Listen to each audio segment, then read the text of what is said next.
Well, good morning. Back again. Perhaps a slightly better picture. And this is Mirador television. And for those who don't know, Mirador is the local, if you like, local television service for Lewis in East Sussex, but it goes much wider than that. We say we are parochial. No, we're not parochial. We're local, but not parochial. And we try hard to embrace what's happening in the rest of the world and apply it to what is important to people in Lewis and East Sussex. One of the things that we are struggling with all the time is distribution. And the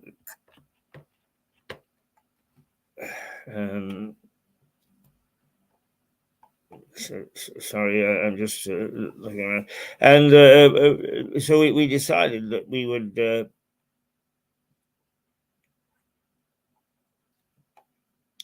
start a vlog twice a week, just a very short form of some of the things that we do.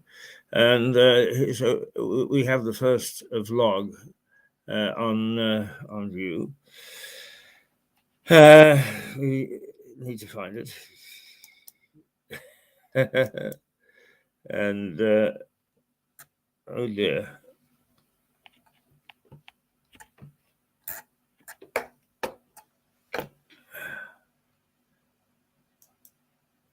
Monday, so good to you. Monday, dee da da da da da da.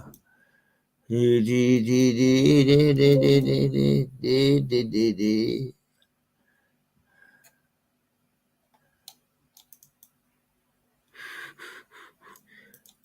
Right, okay. Here we go. The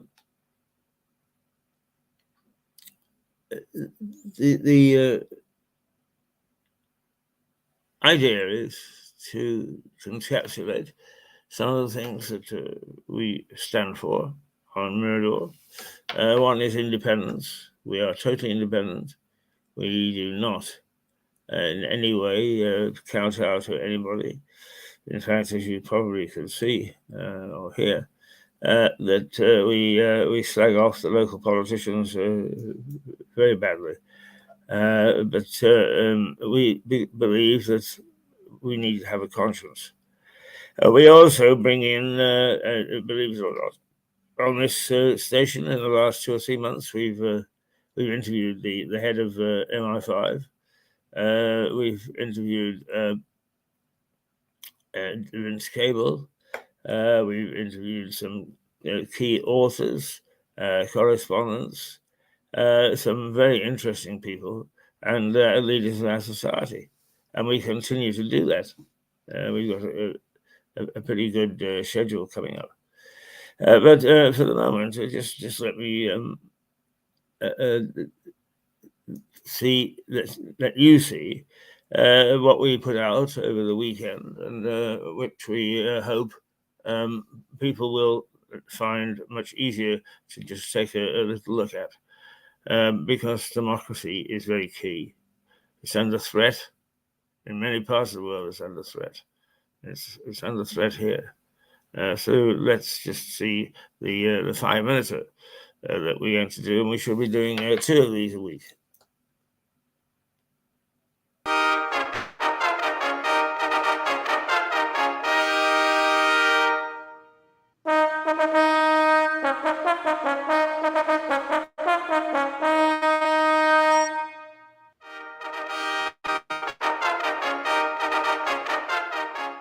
I think the government stinks. And I think the last government stank. And what's more, I think the government even before that stank. Whether I believe that or not is quite irrelevant.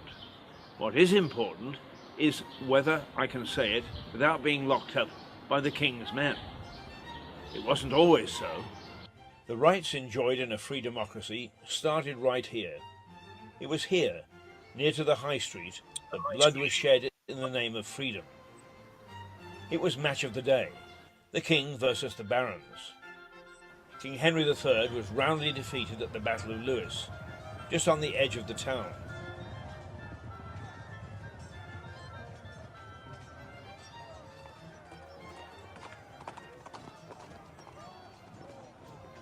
Despite holding the castle, the king's men were put to the sword, and many were massacred in both the huge priory, which stood near the town, and right here in our bloody High Street. Panicking soldiers were easy pickings for the pursuing forces of Simon de Montfort. The Battle of Lewes is said to be the first step towards democracy in this country. That was in 1243. When you say the Battle of Lewes to most people around this country now, they glance at you with vacant eyes. They don't know what it's about. What was it about? Well, you're right. Most people here don't know about it. What happened was Simon de Montfort and his barons were arguing with the king and his men about representation in Parliament, whereas the king, the king just had all of his men and a lot of his French relatives in Parliament, and he was taxing the barons very heavily, and all of this money was going to the French relatives or going abroad, and the barons were not very happy about this. So they wanted at least half of the 24 men in Parliament to be elected barons. So, I mean, though it's not very democratic in the sense that we have it today, it's the start of that representation of a view that is not just the king's view on how things should be run. Simon de Montfort got to hear that the king was down at the Priory of St. Pancras. And why he was there was for the Feast of St. Pancras in the middle of May. And of course it was a big feast, and people would come from all over the world, actually, or all over Europe, to the feast. So he needed somewhere as big as the Priory to be able to feed all these people and entertain them for a few days. And that's why he was here. Simon de Montfort was up country in northern Sussex in some of his estates with his men, and he heard that the king was down here, and he sent messengers. He sent bishops of Winchester and London down with money, with £30,000, which is a fortune in those days, to try and negotiate a settlement with the king. The king was a little bit reticent to go into war with Simon de Montfort, because yes, they were brother-in-laws, and he was an old man. They were in their late 50s at the time. Not that that's old now, but it was then. But the king's brother, Richard of Alamein, also called King of the Romans, etc., he wanted war. And of course, Prince Edward, hothead, he definitely wanted war. So they settled, you know, the ransom money was sent back, and the envoys, the bishops, were sent back, and so it was war the next day. They negotiated the Mise of Lewes, most of which was, you know, yes, we took this castle, well, we give you it back, and you give us this, and we'll ransom this man and that man for this man and that kind of thing. But it also set down where the king would say, you know, 24 of the 24, we're going to have 12 elected barons, so that we're going to have the beginning of a parliamentary election. And Simon de Montfort made the king hand over his seals, which meant that the king had no power. So Simon de Montfort became the de facto king. It changed the king's complete and outright power. And Prince Edward then went on to, as king, ratify the clauses of the Magna Carta and the provisions of Oxford. And those began to change the king's power. And it also meant things like, if a woman died as a widow, her dowry money was hers. It didn't need to be given over to her husband's family and sons and what have you. There's a start of women's rights as well. There you go. My goodness There me. you go. The Normans did it for us.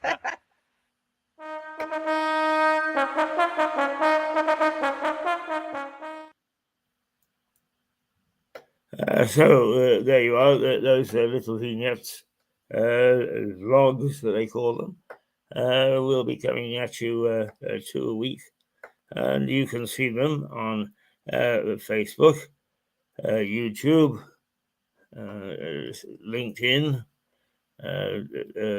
Twitter, where else, on our own website, miradortelevision.com, and several other outlets. And we're just trying to arrange this week for them to go out on Spreaker. which means that they will be seen on Spotify and Heart and a whole host of other places.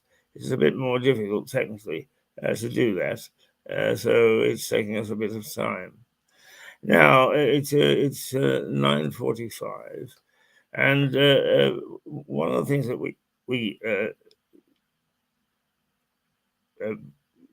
gave to you last week, presented to you, was an interview that I did with Norman Baker 2 or 3 years ago.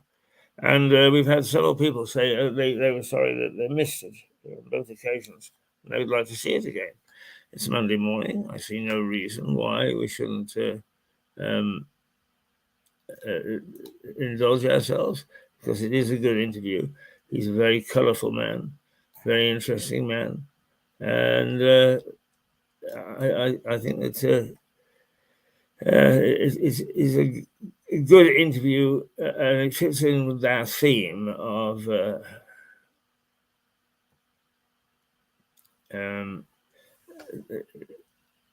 independence, support for proper democracy. And Norman has always been that thing.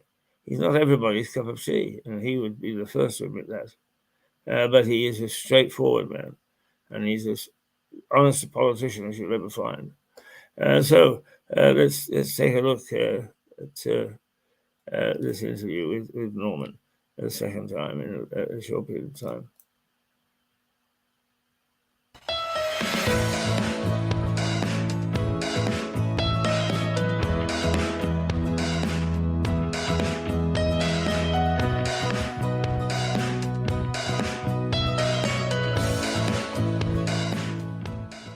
Welcome to Leslie's People, and the painting we're bringing alive this week is Norman Baker. Norman has been for a long time the MP locally, but he had a career outside of politics, and an interesting one at that. Norman, one of the things that we know about you is that you are a digger for information. You're a terrier. And you were very keen on the very strange case of Dr. Kelly. This is 2003, and this was the famous government, soon to become famous government scientist, who was involved in working on illegal chemical and biological weapons, not just for Britain but for the world. And he was then roped into the government's tissue of lies, which we had, the false documents, the dodgy dossiers, which were produced to justify the Iraq War, which misled Parliament and led to the deaths of countless British soldiers and a great many more Iraqis in what I regard as an illegal war. And Dr. Kelly, who was an expert in these matters, had significant doubts about the veracity of these dodgy dossiers, which were in part written by Alistair Campbell, made that plain to Andrew Gilligan in an off-the-record discussion at the Charing Cross Hotel in London, and then well, all hell broke loose because Andrew Gilligan used this information in a broadcast early on in the morning on the Today programme. The government then went into full overdrive, and Dr. Kelly was forced out. His name was forced out. Well, then subsequently, very shortly afterwards, he was found dead in the woods. Curiously enough, that's a phrase he'd used about himself some months earlier. He was found dead in the woods in what were suspicious circumstances. However, within a couple of hours, literally, of his body being officially found, a public inquiry of sorts had been established under Lord Hutton. Lord Hutton had been identified as the right person by members of the government. He had been spoken to. He'd been found in his office in the House of Lords on a Friday morning, most curiously, because nobody's there on a Friday morning. His terms of reference had been agreed, and the whole thing was then announced by lunchtime.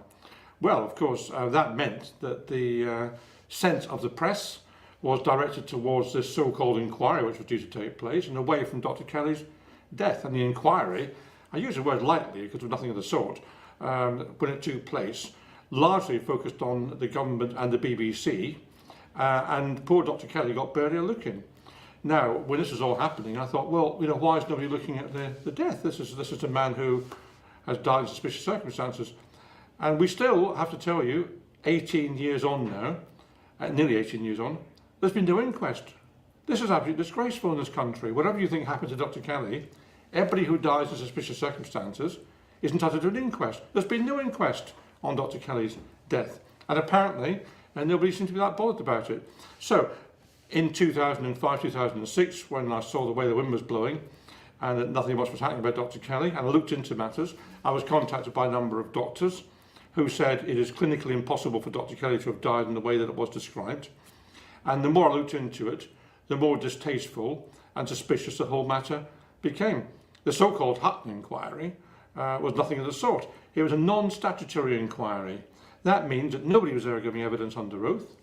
Nobody was compelled to come and give evidence at all. The key police officer investigating the death didn't appear or was never mentioned in the inquiry. Dr. Kelly's best friend, Mai Pedersen, who knew all about Dr. Kelly, was not invited to give evidence. People who were giving evidence didn't do so under oath. A whole lot of contradictions arose in the limited evidence there was. At one point, I think it was the pathologist was asked, would you regard the death as likely to be suicide? I think that was roughly the question. And he said something like this, I haven't got the exact quote in my head. It's consistent with suicide if you ignore all the other facts. So what did Lord Hutton say to this? Did he say, what do you mean by that? No, he said, thank you very much. That was the end of the evidence. That's the kind of inquiry it was. So what I did in my political life, Keith, was I went around looking at elephants in rooms, and I said, there's an elephant over there, why is no one talking about an elephant? And nobody was talking about it. And I think the press really failed lamentably in this whole episode. They didn't look into it at all. What's their job? They're journalists. They should investigate matters. They investigated nothing. They were led by Alistair Campbell, and they followed his story, absolutely. And the great thing about 2003 that really shook me was the incompetence of the press, because they failed to do their job properly, and the government got away with it. And at the end of it, as you know, Gavin Davis, the BBC chairman, resigned. Greg Dyke, the Director General, resigned. Andrew Gilligan was pushed out of his job as a reporter, and yet they were all basically right. And who resigned from the government? Nobody. Now, obviously, the powers that be swung into action very quickly, and whether the press was lamentable or not, they obviously were subject to pressure. What pressure were you subjected to? Oh, well, I mean, as soon as I decided to write this book on Dr. Kelly, I invoked the Daily Mail, and the Daily Mail was very supportive. It ran stories with me. It finally serialised my book, including, I think, 2 front pages of the Mail. And I did that not because it was just useful to do that, but I did it because it gave me some protection, because if you've got the Daily Mail on board, then people think twice about what they do with you. So it was a measure of protection. So the Daily Mail was very supportive, and I got, I think, I've forgotten how many it was, several thousand emails and letters from constituents and non-constituents right across the country, mostly non-constituents, including about 50 who offered new information, including about 15 who were connected with the police and security services, who were happy to tell me things. And I met some of those people. It was a very interesting experience for me, apart from anything else, to do that. But you know, in terms of what I had, that minimised it, I think. But I had an episode in my office, just around the corner from here, actually, just along the road, when one day my office manager's computer, which was the main computer in the office, came up with suddenly came up with a notice saying your computer is having its files deleted, and within 10 seconds it completely dead.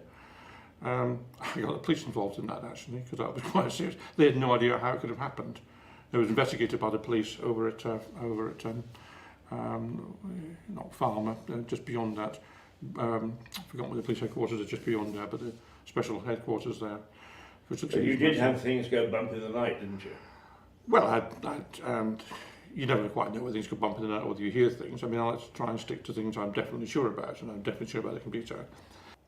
You had a very distinguished career in Parliament, and when you were quite a young spud, you set some sort of record, which always makes me chuckle. Well, I set the record for the most written questions, and I asked more questions, I think, I think it was 3 weeks, and Tim Rathbone asked in 23 years or something before, I can't remember the exact figure. I mean, to be honest with you, I probably was not as selective as I should have been. I had so many things I wanted to campaign on when I got elected, and so many things I thought were wrong and wanted action. I was hugely enthusiastic, and I just went at it all guns blazing. And I think in retrospect I should have been slightly more selective, but you know, that was a novelty and the enthusiasm of a young new MP. But yes, I mean, I think parliamentary questions were and are a very underrated tool. They're a way of getting information out that written questions that otherwise don't appear. And particularly before the Freedom of Information Act came in, it was really about the only way you can get information out of the government of the day. And if people say, well, written questions aren't terribly important, it depends what they are, because, for example, one of the questions I asked, which was terribly effective, was I asked the government to list the percentage increase in cost of travelling by variously road, rail, air and bus over the last 20 years. And what this showed was that the cost of travelling by public transport had risen enormously, and the cost of travelling by car and air, which of course are the more polluting methods, had decreased significantly. Now, that was the first time that trend had been shown, and that was then used heavily by me, by Greenpeace, Frontier, and everybody else to demonstrate that the government's transport policy had to change. And it did change a bit, and I think that question was helpful in that. And of course, the question which was I'm most famous for, which I got awards for actually, was related to Peter Mandelson and the Hinduja passport affair. And if you remember this, there was a Millennium Dome which he was responsible for, which I was a Lib Dem spokesman, which was wonderful because it was like having the open goal every week to score. People just passed the ball in front of the net and you bang at the back of the net every week. And he was in charge of this. He hated me, Peter Mandelson, and I thought he was a malign influence in government, so I went for him. And he wouldn't come to the Commons and answer questions, so I bombarded him with literally hundreds of written questions, the only way you can make the guy accountable, until I forced him to come to the Commons and answer questions, which I did. Anyway, one of the questions I asked, not him, but Jack Straw, who was the Home Secretary, was about the Hinduja passports, because he'd wanted to get sponsorship for these various zones in the Dome, if you remember. The whole thing was a white elephant. And one of the zones was a faith zone, and of course nobody really wanted to sponsor the faith zone. Anyway, I mean, he suddenly came up with, I think it was £1 million from the Hinduja brothers, who are very rich Indian business people. And I then did some research, and to cut a long story short, I discovered that there'd been some, I think, improper behaviour where he'd helped accelerate their passport applications in return for the £1 million donation. So I asked the question of the Home Office of Jack Straw what representations he'd received from Peter Mandelson about the Hinduja passports. It's always helpful to know the answer to a question when you ask it. So I put this question down, and then it turned out subsequently, I found out from the Observer actually, there was a huge row in government about this question because Mandelson didn't want to answer it, of course, and Jack Straw insisted it was answered. He took the line that it was a perfectly proper question that was come from an MP and he should answer it. Now, it may be he was approaching it in a genuine way, or maybe he didn't like Mandelson. It was quite helpful to him. Who knows? Anyway, the upshot was that his junior minister, Barbara Roche, did answer the question. And at that point, I was in Germany on Commons business, and I got the message through he'd had to resign. Blair had told me he had to resign.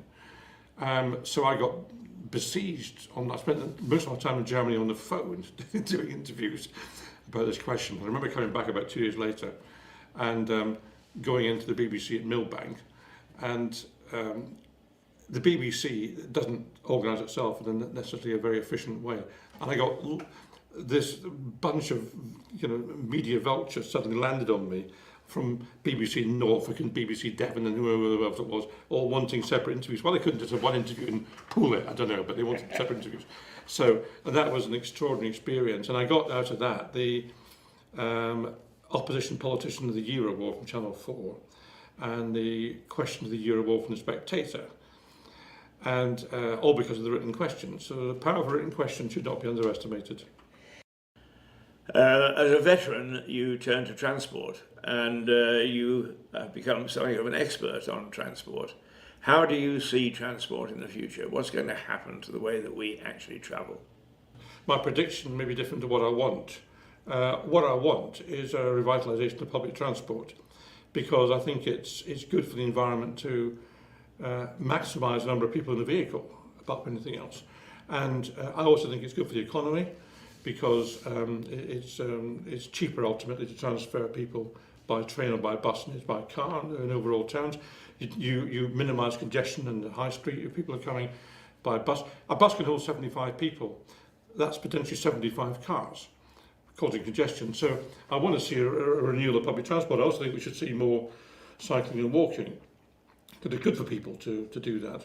And socially, I think we should mingle with people. Ideally, you should talk to people on buses and trains. People don't always do that, but sometimes they do.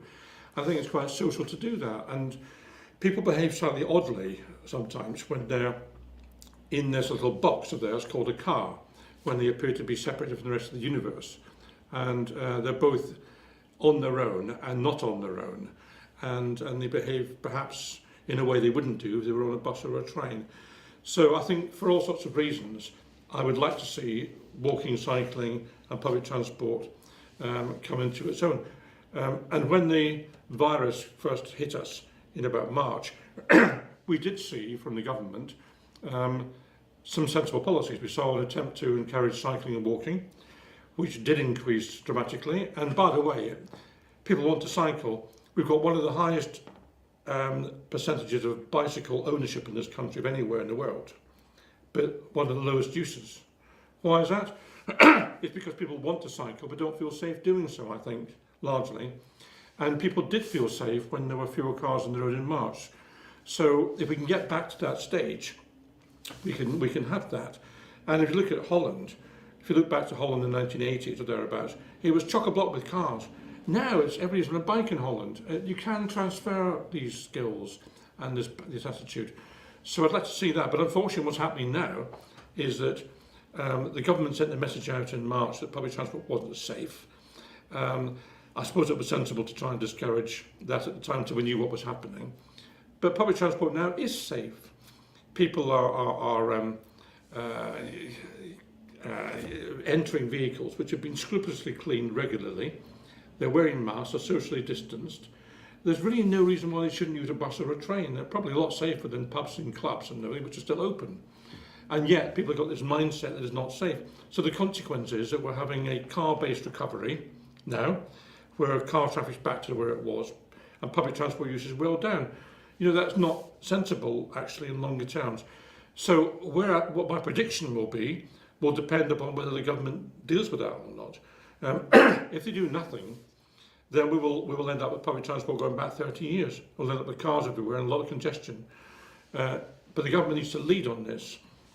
It has a decarbonisation strategy, which is good. It has supported the rail and bus industry in the last few months in a very positive way, better than many countries. But it needs to make that leap now to get people back on buses and trains. And that's something I'm working on in my hat with the Campaign for Better Transport, where I advise them on transport policy. So we'll be having a campaign on that very shortly to try to encourage the government. As far as the Transport Secretary is concerned, Grant Shapps has done many good things, actually.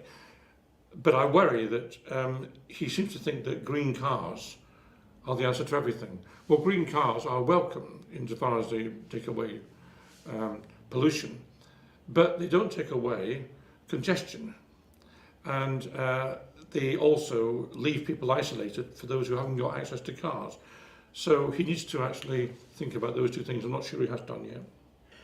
A final question, Norman, because you've given us a fascinating background to a number of things, is you actually were associated with the Dalai Lama. Yes, I was. This is another one of these elephants in rooms. There was a reporter, Jonathan Mirsky, used to write for The Observer, and he used to, this is before I was an MP, and he used to write these columns about Tibet, and I thought, this is terrible what's happening in Tibet. This is effectively genocide. And I use the word advisedly, not carelessly, because the Chinese government has illegally occupied Tibet.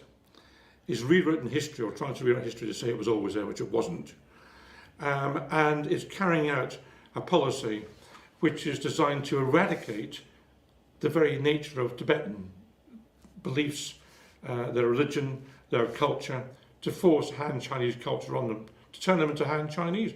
That is genocide under the definition of the post-war definition of genocide. And I couldn't believe this was happening, no one did anything about it. So I took up the issue of Tibet. One of those issues I took up when I arrived in Parliament in 1987. And I ended up then as president of the Tibet Society for about 10 years. And as part of that, obviously, I met the Dalai Lama on a number of occasions, both in England and in India. And I have to say, one of my most nervous moments ever in life was when I was the host to the Dalai Lama when he came to give an address at the Albert Hall before, I don't know, 50,000 people or something. And I was the host of that, and I was doing the Q&A with him. And just me and him on this huge stage. And a translator, I think, behind us in case. He speaks English quite well, but he has a translator just in case. And I was incredibly nervous. I don't get nervous in front of 50,000 people, but I got nervous because I got a lot of respect for him, and I wanted not to get it wrong. That's why I was nervous. And he is a peculiar character in the sense that you don't quite know what he's going to say next. And he's got a very infectious laugh. He doesn't really behave as you think a sort of religious person should behave.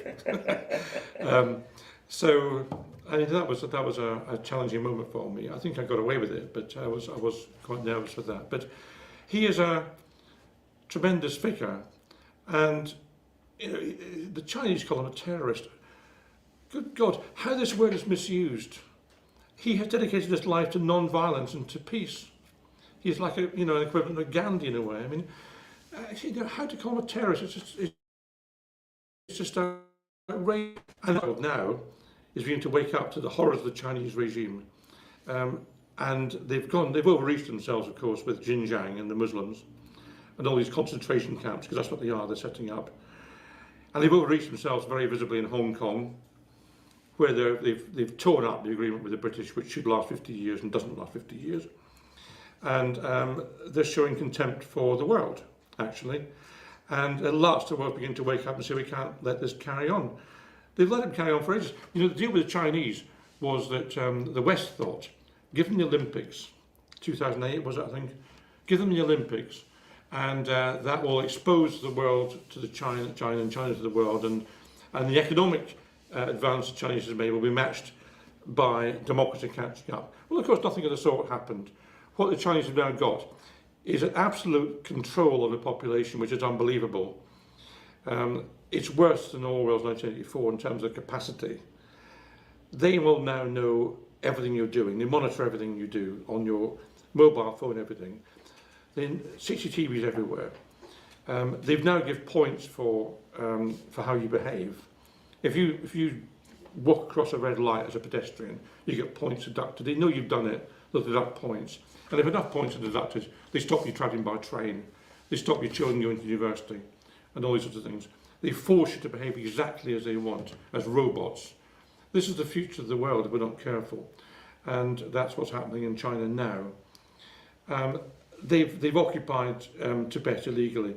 You know, the British know about Tibet because we were there.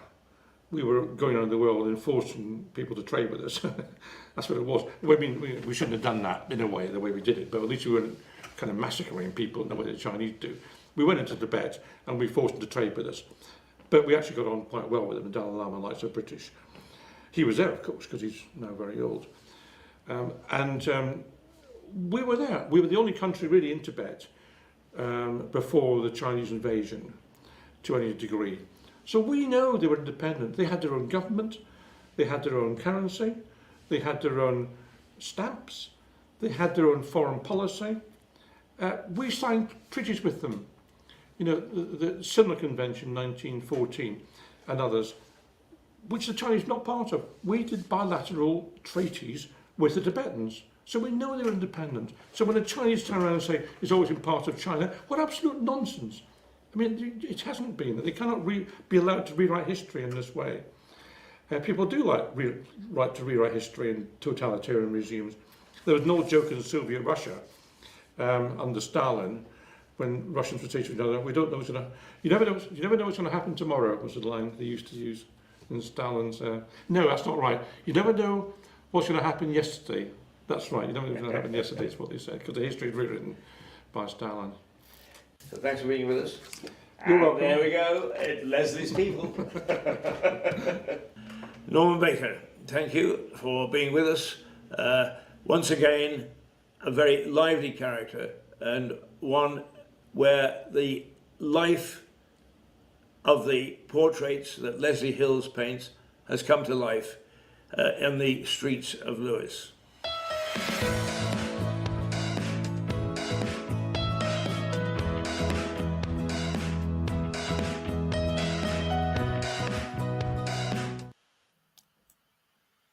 Well, there we are, and I think a fascinating interview with Norman.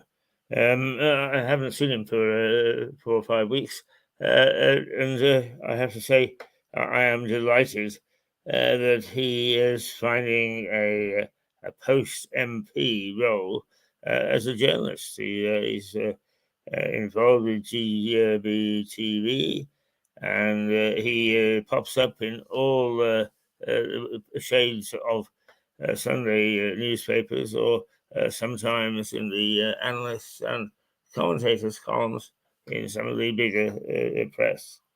And I'm delighted that we've got him here on Mirador. And that was done a couple of years ago, and I really must get him back for a reprise to see what has happened in the meantime. He actually thought would happen way back then. Well, it wasn't way back then, that long ago. It was a couple of years, that's all. Right, that's taking us to 12 minutes past 10.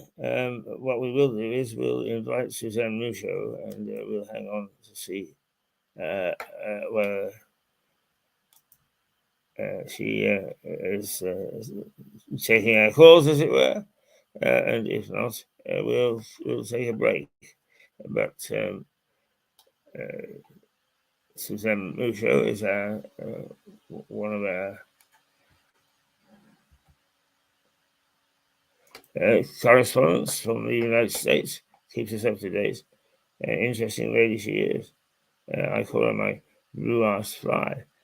She's all over the place, and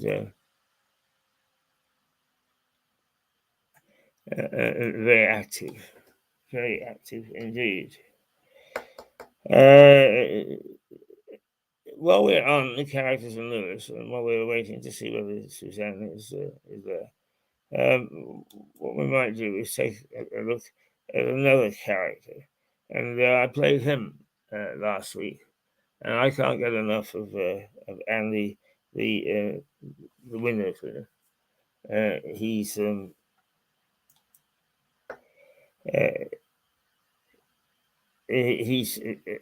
loveliest man. He's been up and down the high street for 30 years. You know, as things change, so some of the people that come in, the change, don't use local people.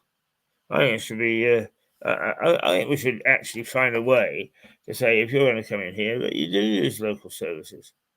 It's suddenly big window cleaning lorries and equipment roll into town to take away and his livelihood. It's not as if he's looking for charity. He's bloody good at what he does, but he is a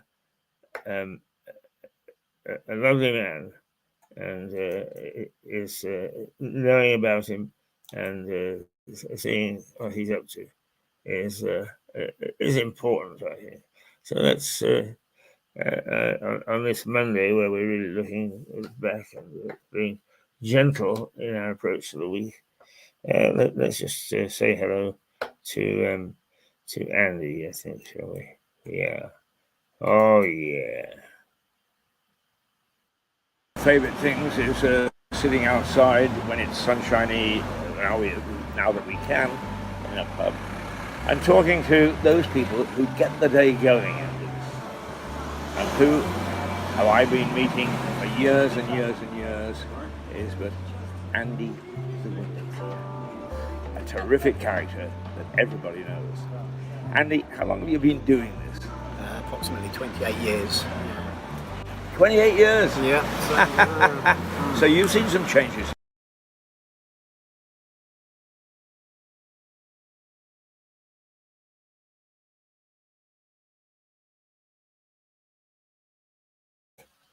Sorry, I do this from time to time.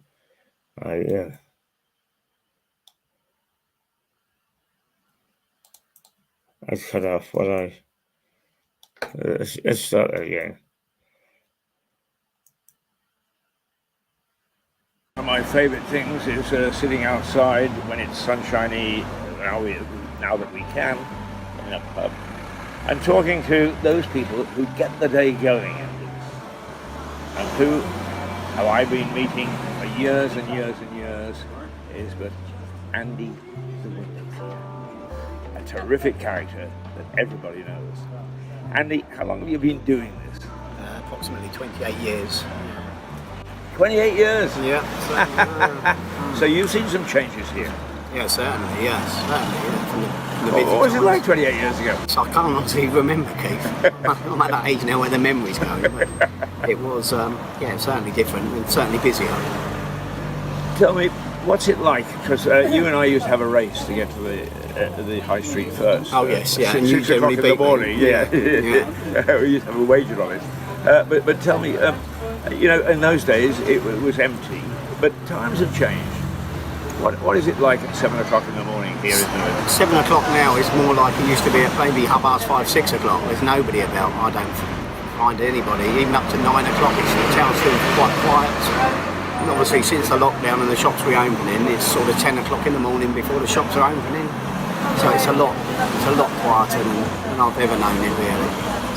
But you put in a fair old day. I mean, you're here early and you finish late. Yeah, I do, Keith. I'm glad you brought that up. A lot of people think I don't, but I do.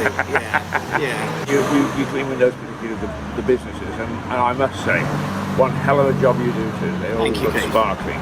But as they drift in, who are the first people to get to their shops? And we always think of shops opening at 9, but there must be a lot of people who get there well ahead of you. Yeah, certainly. We've got Sharon at Beckworth's and Lucy. They're there quite often, certainly by 8 o'clock in the mornings now, getting their shop ready for opening at 9. I see them if I'm working this top of town. Obviously the girls going to work in Cafe Nero again. Yeah, again, Keith, it's not. We haven't see anybody really. What did you do through lockdown? I've done a lot of gardening, a lot of walking, lots of shopping, lots of housework. So I had one happy life. So, right, yeah. And that's yeah. So that still continues. Is she glad to get you out through the front door? No, my wife works longer hours than me, so she goes out the door with me at about 6 o'clock every morning now. And she won't get home till about 6 in the evening, so I'm generally home. So I do the shopping probably on the way home today. And now, over the years, you must have peered in through a window and seen a few things and thought, oh my goodness me, I better move on. Anything that sticks out in your mind? When not so much doing the shops, but certainly when I was younger and I used to do the house windows, I saw quite a few things where you had to pretend you hadn't seen, and when they answered the door, you said, "Oh, sorry," but it's quite embarrassing for them and me. It's always nice to know that the window cleaner has got a zip on his mouth. There are certainly some signs. Not that I would do anything wrong. But, no, exactly. So, what does the future hold, Andy? I don't know for me, Keith. Really, I mean, I'm looking at it now. My work just gets less and less, but I love what I do, and I love coming into the town. Even though I don't live in the town, I love to work here. But the work's getting less and less, so I maybe have to do it on a part-time basis, another outlet somewhere else. So. Well, people certainly enjoy you. I mean, you're a breath of fresh air first thing in the morning. Thank you. Do you find that everybody quips with you, or some people are a bit grumpy? No, certainly not. No, I can't think of anybody who's off with me in the morning or whatever time of day. Most people are quite cheerful, and I think they like it that I'm cheerful, so it helps them. So I hope it does. One thing that I always admire you for a lot of things, I may say, because I think that not a lot of people can do your job. But one of the things that I admired was some of the big boys moved in. Oh, certainly. Yeah. Yeah. And you saw them off. No, unfortunately, I did at first, but unfortunately, like the restaurants, I mean, they've gone now, Prezzo. I used to clean Prezzo, Pizza Express and Ask. But they all went national company overnight on me, so I lost them, and they were all like 2.5-hour jobs, so I lost a day's work overnight with them. To be honest, I lost them probably about 5 years ago. But and that some was quite of a those dent in my income. Yeah, I mean, you're such a favourite. You stay with all the favourites, I think. Oh, certainly, yeah. I mean, the independents and some of the national companies are very So loyal. big business, stay away. We don't want you. Andy, it's always a pleasure to see you. Yeah, and you, Kev. And we like to talk to people who start off early in the day and find out what it's like in Lewis, because as you say, at the moment it's quiet. Oh, certainly. But who knows what the future holds. Let's hope it turns out for the best for us all. If anybody commercial wants a window cleaner, shops, restaurants, offices or pubs, I'm certainly there to help you. Okay, and that's Andy, and you can get in touch with him through Mirador Television. We'll pass any messages where you want him along, because not only does he do an excellent job, but he's bloody good company as well. Cheers, Keith. Andy, lovely to see you.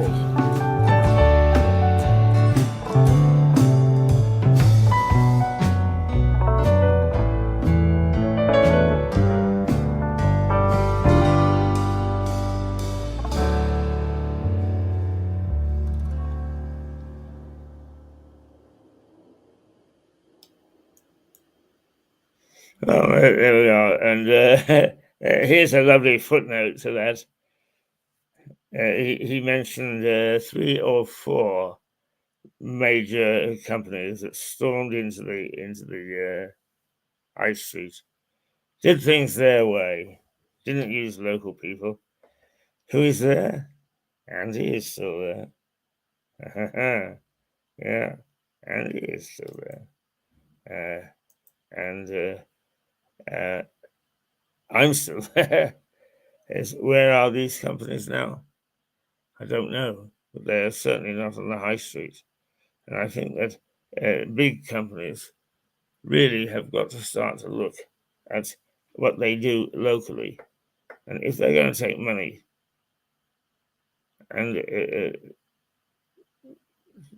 be part of the economy, then they should actually make contributions by not bringing in their big suppliers, but looking at what we can do for them. So I'm delighted that Andy is still here, and some of the chains, Besto, etc., aren't. Have gone. A lesson to be learned. A lesson to be learned. Haven't had anything from Suzanne at the moment. So we'll let's just pick a little something else to perhaps just for a moment or two to see whether she's going to join us, and if not, then we can call it a day. I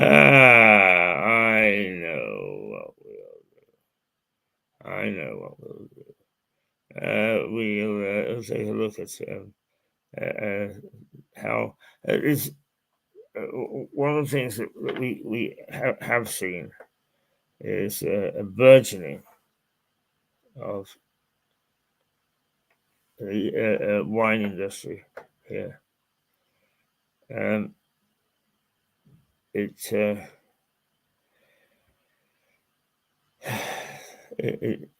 It really has done extremely well.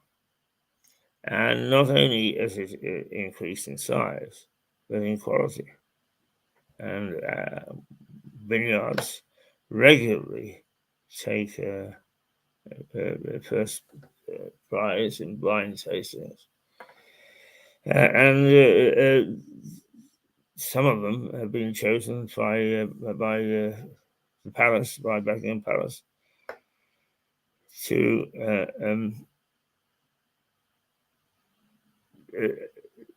serve to overseas guests. And our champagne type, you have to say champagne type now. Champagne, they must be made in the Champagne region. but our champagne type wines are very, very good. And if I'm pleased to see a sector burgeoning. So let's just, there's a bit of whimsy to this. It gives you some idea of how our wine industry was faring about 2 years ago. Yeah.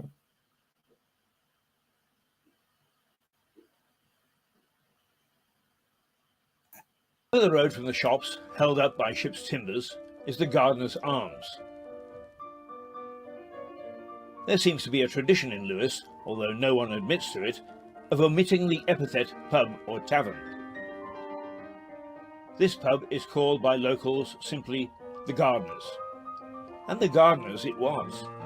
The origins of this pub go back to when it was an ordinary house, owned by a gardener. Often, after work, he would invite other gardeners into his front room for a drink. Eventually, it made sense to formalize the ritual, so it turned into a pub. The Gardener's is a true pub. Unusual now, it only serves pork pies and sausage rolls. Yet each year it's in the top tier of finalists for Pub of the Year. Stood proudly on the riverbanks. Harvey's Brewery, the key industry of the town.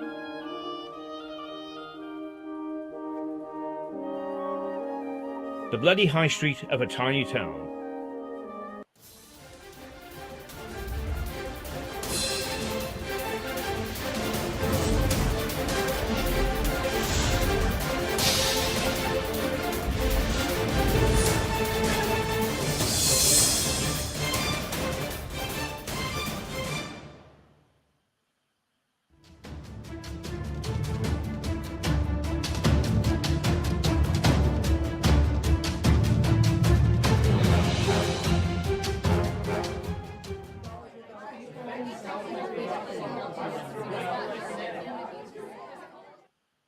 You'd think the old man would give up pubs for Lent or something, wouldn't you?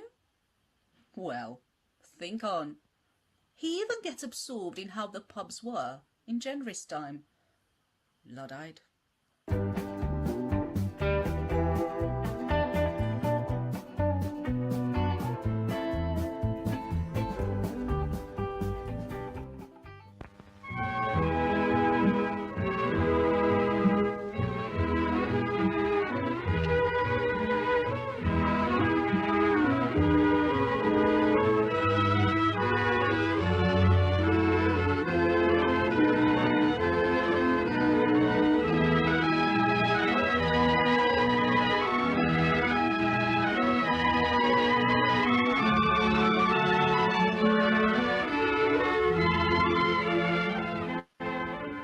Flanked by the church, the rectory and the people's homes stands the inn.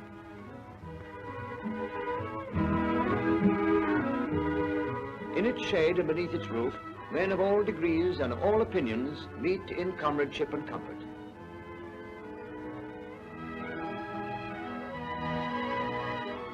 Walk through any English market town and you'll find the inn at the centre of its life. On market day, the people from the country around meet there to discuss the trend of prices, their children's health and their home affairs. It's the same in the villages. When the sun warms the earth, they sit outside and watch the world go by. At the English inn today, there is a hospitality that to the host is just as much a sacred charge as it was to the monks and barons in the Middle Ages, who first gave bread and ale to travellers. Often the only sanctuary in out-of-the-way parts, the monasteries had a lodge open to pilgrims and other wayfarers.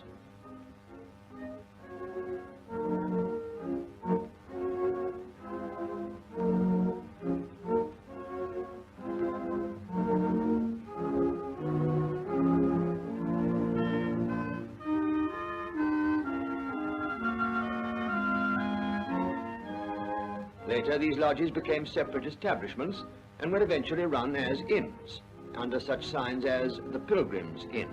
One example of monastic origin is the Bull, which gets its name from the papal bull, or bill, not the animal. These inns of England have seen history happen in their yards. pilgrims and warriors have trodden their stairways. Here medieval knights refreshed themselves on their journeys to the Crusades to fight under the banner of St. George. The inns have preserved much of England's architecture. The early inn has preserved some of the finest carvings and treasures.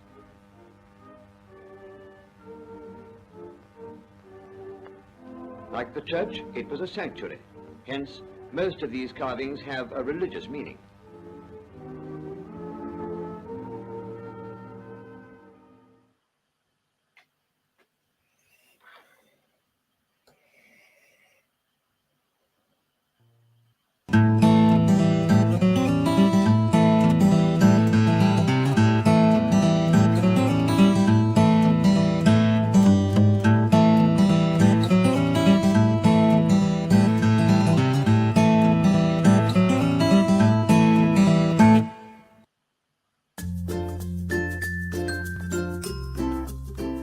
English sparkling wines are beginning to win an enviable reputation across the globe, and that reputation is turning into sales.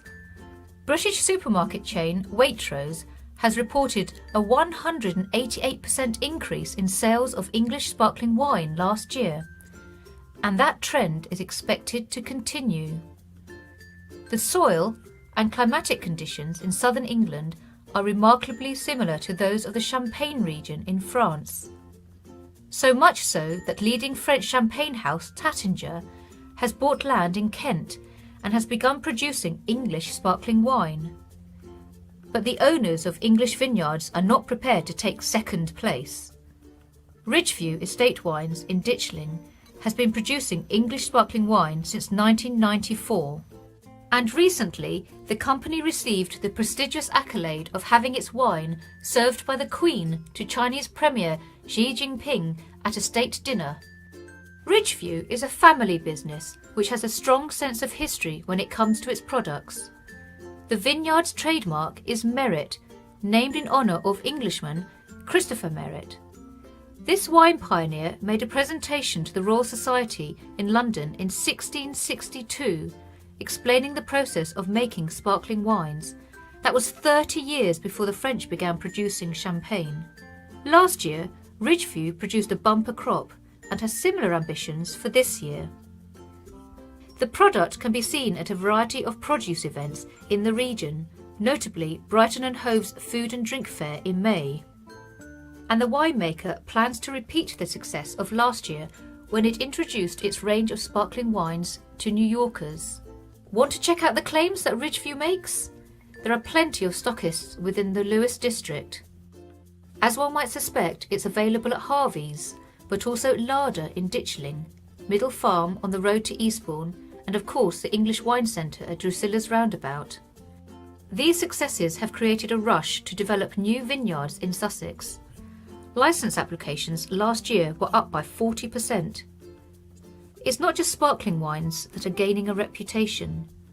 Still wines have also been around a long time. Both are now beginning to take the French market by storm, as demonstrated by the French purchase of acreage in Kent. The key question now is if growth will mean a larger and more expansive English wine industry, or a homegrown luxury product suitable for big and glittering occasions. For the moment, only time will tell.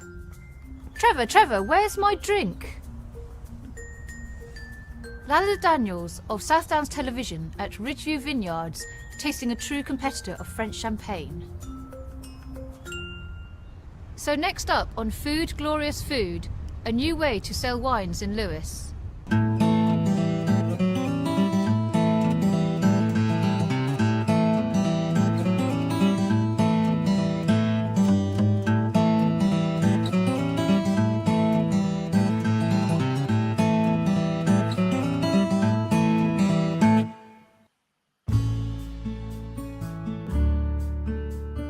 Symposium has a friendly, laid-back atmosphere with staff who clearly have a passion for wine. Symposium has a limited range of Sussex wines, but what they have is top draw, and its range of quality grape types is within most budgets. Whether it's the cheese and meat platter, a single malt scotch, crunchy local bread or a glass or two of decent claret, this wine bar has found a unique way to sell its wines. And in today's world of big is better, the Symposium has found its niche.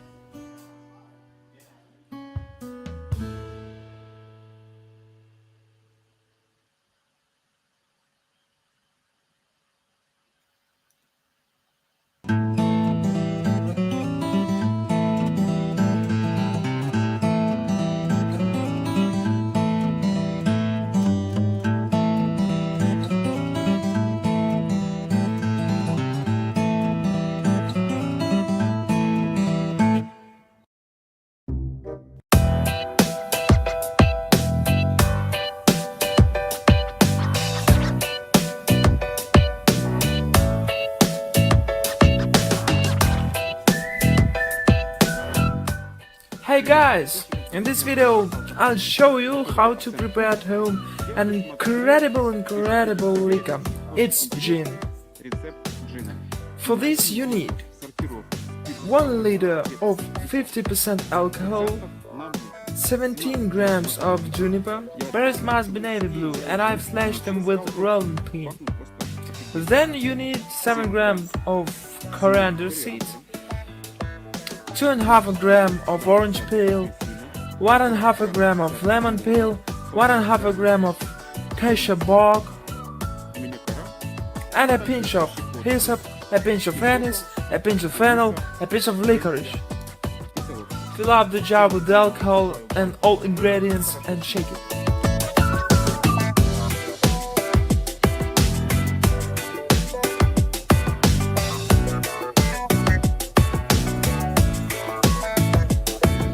I let it infuse for about 6 days in the dark place, shaking it every day. After 7 days of infusing, it's time to distill it.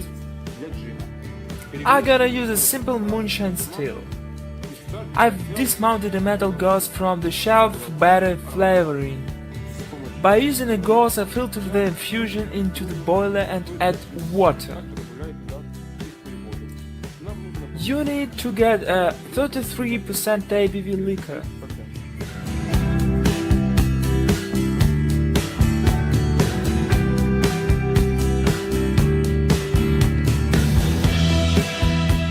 The smell is incredible. Let's start distilling. I've set up a simple moonshine still, so only the cool box is working. Temperature's rising and I see first drops.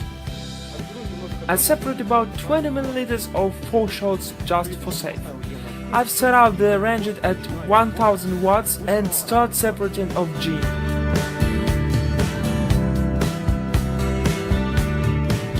It's already half a liter, so let's check out the smell. It's very fresh, it's like a smell of fur. I've got about 600 milliliters and an alcoholometer reads 42% ABV. Let's stop separating, cause we have tails. ABV of gin is equal to 67%. I stretch it till 45%, leave for 1 week and test it. Let's start testing our homemade gin.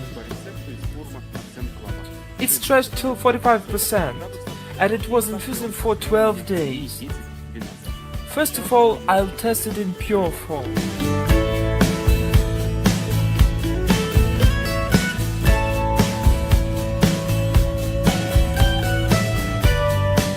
The aroma is very rich. It has nice, tender and harmonious aroma. The main player in flavor development is juniper. Not strong odor, but it's mild. And the juniper is contrasted with coriander. Let's taste. This also holds true for the taste. Taste is tender and mild. It's not a strong kind of gin. This one is tender and mild. I like it in pure form. So now let's test how tasty it's with tonic. I'll make a classic gin tea in the ratio of 1 to 2.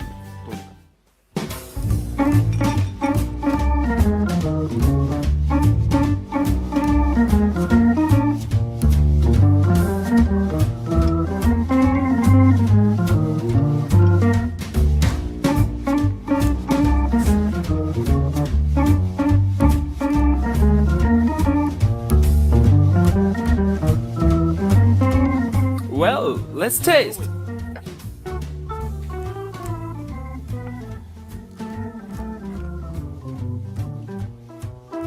Delicious. Now I know how I drink it. Incredible combination. You can feel like bitterness, but it's just the right taste. It goes very light. The ratio of 1 to 2 is nice. Taste it. You know you can drink it all cause it's silky and freshalizing. As for me, the combination of this gin with Schweppes tonic is ideal. In conclusion, I'd like to say that I like this recipe very much. The combination of gin and Schweppes tonic is delicious. The taste of G&T is tender and it combines with all the herbs very nice. Just try to make it by yourself, guys. Thanks for watching this video. Thumbs up for new recipes, subscribe to my channel. See ya!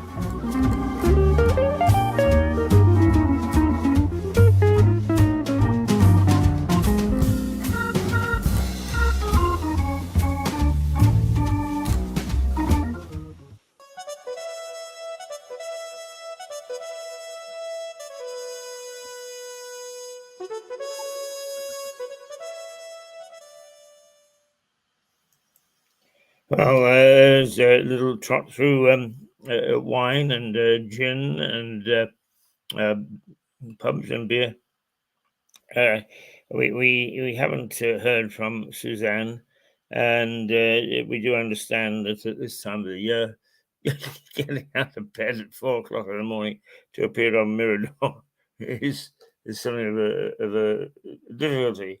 However, what we will do is we're going to just end because we're 20 minutes away from our normal ending time with another favorite, if you like, is back in the day, as they say nowadays, as Joey, the spaniel, had his own show in doing our gardening spot, and he assisted very capably, or at least his assistant very capably, looking at things, was Alex Hoare. And I have been chatting to Alex, and we hope that soon his show, buzzing for gardens or something. So well, we'll see in a minute what he calls it, and he is will be returning, and Joey will be having his assistant working on things. So here is Alex and Joey.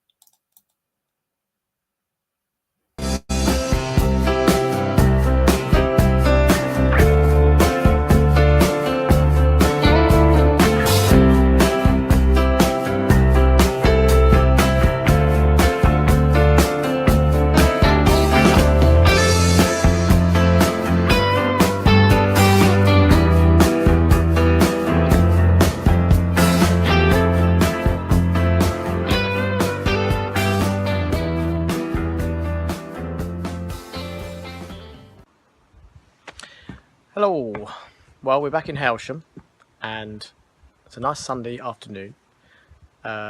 Joey and I are back in the garden that we did a few months ago, the purple and white garden over in Hailsham, and you haven't seen it for a while. There's a lot of development that has happened in the last, must be about a month since I filmed here, if not maybe a bit longer. So in a moment I'll show you around, and you can, I'll spin the camera around, you can see what's happening with the with the plants. But the most important thing today is that we're going to do a bit of harvesting. So the vegetables that we planted a load of marrows and courgettes, tomatoes, cucumbers. Some of them can be harvested now. In fact, we have been harvesting them, but today I'm going to show you some active harvesting. And we're also going today to tie in and tidy up some of the vegetables, because the tomatoes I haven't been over for a while. So they end up with these little side shoots that you have to take out in order to encourage the growth correctly. So I'm going to show you what I've got here, which is a very important little gardener's tool, which is a little tiny knife. And this little knife we use for cutting vegetables off of their stems. So like a little what they call them, scythe, I suppose. But it's very useful, certainly for cutting marrows, because you don't want to damage the rest of the plant when you're getting them off. So we're going to come out into where our marrows have been growing, and I don't know if you can see, but down here we've got a little cluster of 3. Well, I'm going to be honest, I do, to be honest, think that these are courgettes, and we've left them a little bit longer than they should have been, so they have turned into marrows. Obviously marrows and courgettes are different plants. However, it would appear that, I'm just going to cut this off while I'm talking, but it would appear that if you leave a courgette too long, it kind of turns into a marrow. So these are really nice. Just peeled. If you peel them, take out the middle, slice them up and boil them, and then have them with mint sauce like you would do with lamb. And actually I'm having these tonight with some lamb chops. We've got lamb chops, and the marrow will be lightly boiled until it goes translucent, and then the mint sauce goes over the marrow, and it just gives it an amazing flavour. The combination is quite fantastic. The other thing you can do with the marrow, which my mum has done for many years, and I must admit I haven't had for a while, but I certainly grew up on this, is stuffed marrow.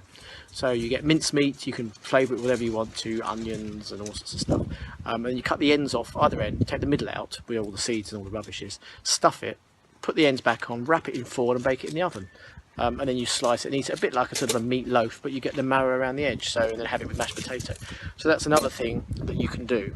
So here we've got 2 different varieties here. So we've got this is a very light, these are light coloured, very light coloured. Well, I'm going to call them marrows, but I do believe that these are courgettes. You can see how that is more, this one's more of a courgette, and this one that we've grown out is more of a marrow. The thing is, they all taste the same though. That's the strange factor. So last weekend I took one of these home and we boiled it like you would a marrow, and it tastes exactly the same as the plants that you buy that are called marrows. So I don't really know. Maybe this is something for us all to Google and find out. Are marrows and courgettes really the same thing? But one's big and one's small. Now, also hidden in here are some dark green courgettes stroke marrows. We're not actually sure, once again, what they are, but I'm going to go down into the depths of here, and you will see that there are somewhere in here, if I can film them, you've probably just seen them, some big dark green ones. So I'm just going to cut these off as well. Okay, so here we are, dark green one. So once again, another courgette marrow. So I'm just going to get these out of here. And then, oh, here we go. There's loads more coming as well. So we've cut off all of our marrows now. There's obviously too much for us to eat, so I should be giving these away. Our peas and mange too we've been eating quite a lot of, but as you can see, they are now coming to the end of their season. There's nothing really left on here. There's a few straggly ones, but nothing worth eating. So we go into our greenhouse and see what's been happening in here. Once again, this is quite exciting because this is the first crop of cucumbers. So, as you can see, got one up there, we've got one hidden in there. I think there's another one over here somewhere, another one over there. So, oh, and one little naughty dog. Joey, come say hello. Yeah, look, who's this? Here's Joey boy. He loves to be wandering around. I think he's lost his ball in here somewhere. Anyway, so what we're going to do is we're now going to cut down the cucumber. So if I just pop you there, you might actually just be able to see me in action. There we go. So we're going to cut through there like that. First one. And then cut through there. Second one. And here. Yep. Thanks, Joe. That one, which is actually proper, fully fledged cucumber. We've got a lot more growing. Pick up again now. Got a lot more growing, so we've got some little baby ones. So another week or two, we'll have another crop of cucumbers. We've also got down here, hidden in the corner, 2 chilli plants, which are just starting to show signs of chilies coming. And of course, behind me, you'll see the triffids that are tomatoes. So I've got to tie these up and thin out some of the leaves, because if you take the leaves off of the bottoms, then you encourage more light to get to the tomatoes themselves, because obviously sometimes the tomatoes can sit underneath the leaves, and then of course they don't ripen off fast enough. So we'll do that. I also need to climb up on top of my greenhouse today because there's a Virginia creeper which is growing along the wall.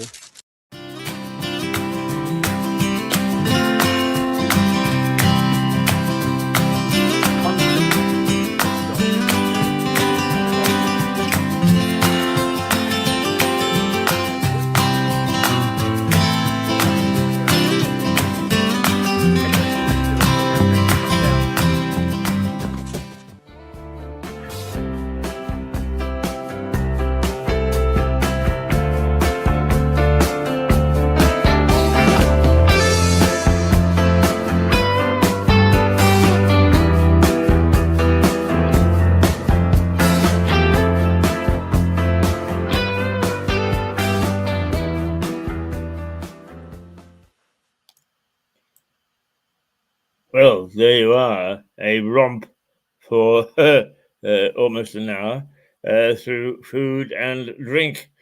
I sit at its temple. So that's taking us to 10 to 11. And tomorrow we shall be back at 8:30, and we shall be broadcasting from the White Hart as usual. And that will bring on its own set of what shall we watch and what shan't we watch. There's a bit of admin that needs to be done today, and so that's what I shall spend the rest of the day doing, and I hate it, as indeed I think everybody does. So let's just remind you that what we're doing is producing a series of vlogs, which will be going out. We'll be showing them on Mirador, but they'll also be going out on a very wide range of various social media. And it really is to show you the history of freedom of thought, freedom of action that Lewis is famous for championing over many years, many centuries. And nothing could be more important than that, I think. All right. Let's just show you then the that's I didn't mean to do that.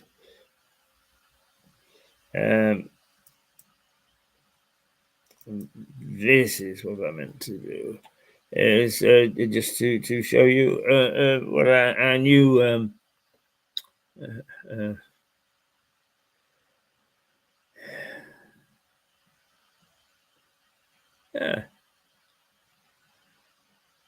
our new little product is, and it's hopefully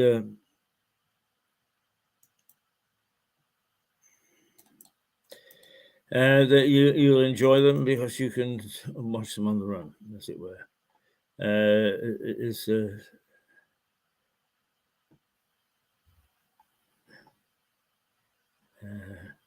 There we go.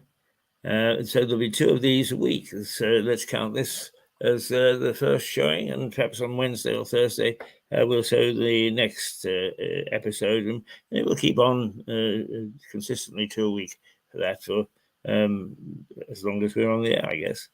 Here you are.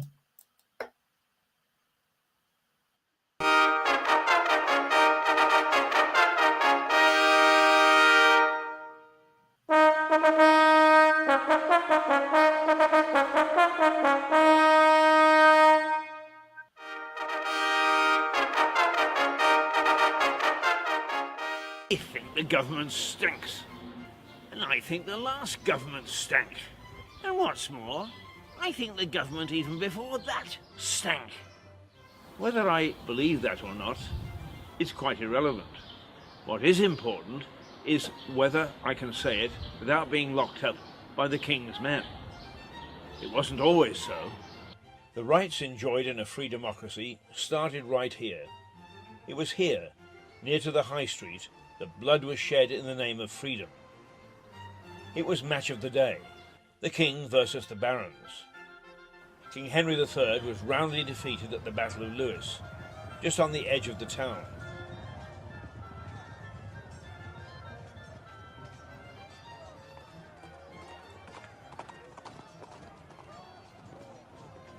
Despite holding the castle, the King's men were put to the sword, and many were massacred in both the huge priory, which stood near the town, and right here in our bloody High Street. Panicking soldiers were easy pickings for the pursuing forces of Simon de Montfort. The Battle of Lewes is said to be the first step towards democracy in this country. That was in 1243. When you say the Battle of Lewes to most people around this country now, they glance at you with vacant eyes. They don't know what it's about. What was it about? Well, you're right. Most people here don't know about it. What happened was Simon de Montfort and his barons were arguing with the king and his men about representation in Parliament, whereas the king, the king just had all of his men and a lot of his French relatives in Parliament, and he was taxing the barons very heavily, and all of this money was going to the French relatives or going abroad, and the barons were not very happy about this. So they wanted at least half of the 24 men in Parliament to be elected barons. So, I mean, though it's not very democratic in the sense that we have it today, it's the start of that representation of a view that is not just the king's view on how things should be run. Simon de Montfort got to hear that the king was down at the Priory of St. Pancras. And why he was there was for the Feast of St. Pancras in the middle of May. And of course it was a big feast and people would come from all over the world, actually, or all over Europe to the feast. So he needed somewhere as big as the Priory to be able to feed all these people and entertain them for a few days. And that's why he was here. Simon de Montfort was up country in northern Sussex in some of his estates with his men, and he heard that the king was down here and he sent messengers. He sent bishops of Winchester and London down with money, with £30,000, which is a fortune in those days, to try and negotiate a settlement with the king.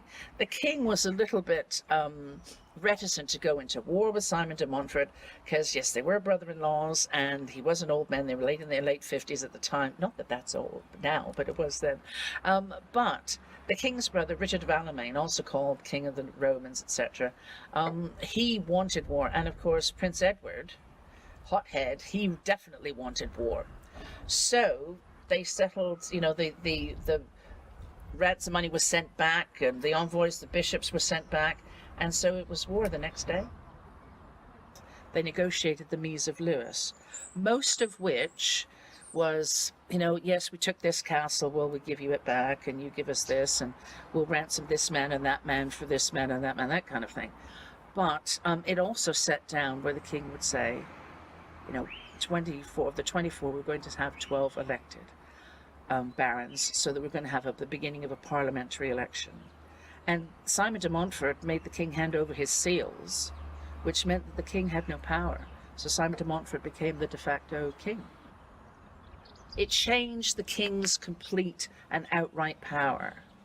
And Prince Edward then went on to, as king, ratify the clauses of the Magna Carta and the provisions of Oxford. And those began to change the king's power. And it also meant things like, if a woman died as a widow, her dowry money was hers.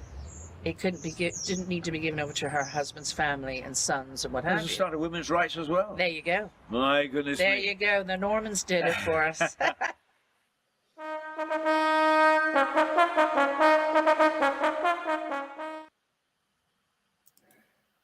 So there we go. That's a new little offering from us to help you get an appreciation of what this town is all about and why we say we are local but not parochial, because there's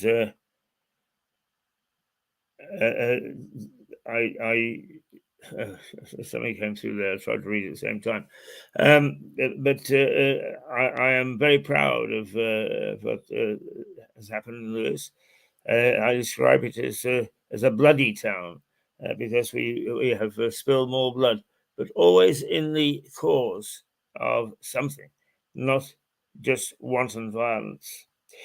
So that's it for the day. Well, for this morning. We'll be back tomorrow, and we'll have more stuff for you. We'll look at the news and so on. And I hope that you'll join us. We're a bit stuttery and sometimes a bit sound as if we're unsure of ourselves. But it's only because of age. Just age is all that does it. It makes us think twice before we say something in case they send us into the hooscow. So here's our last offering of the day because it has just reached 9 degrees. Oh,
okay, so that's it for today.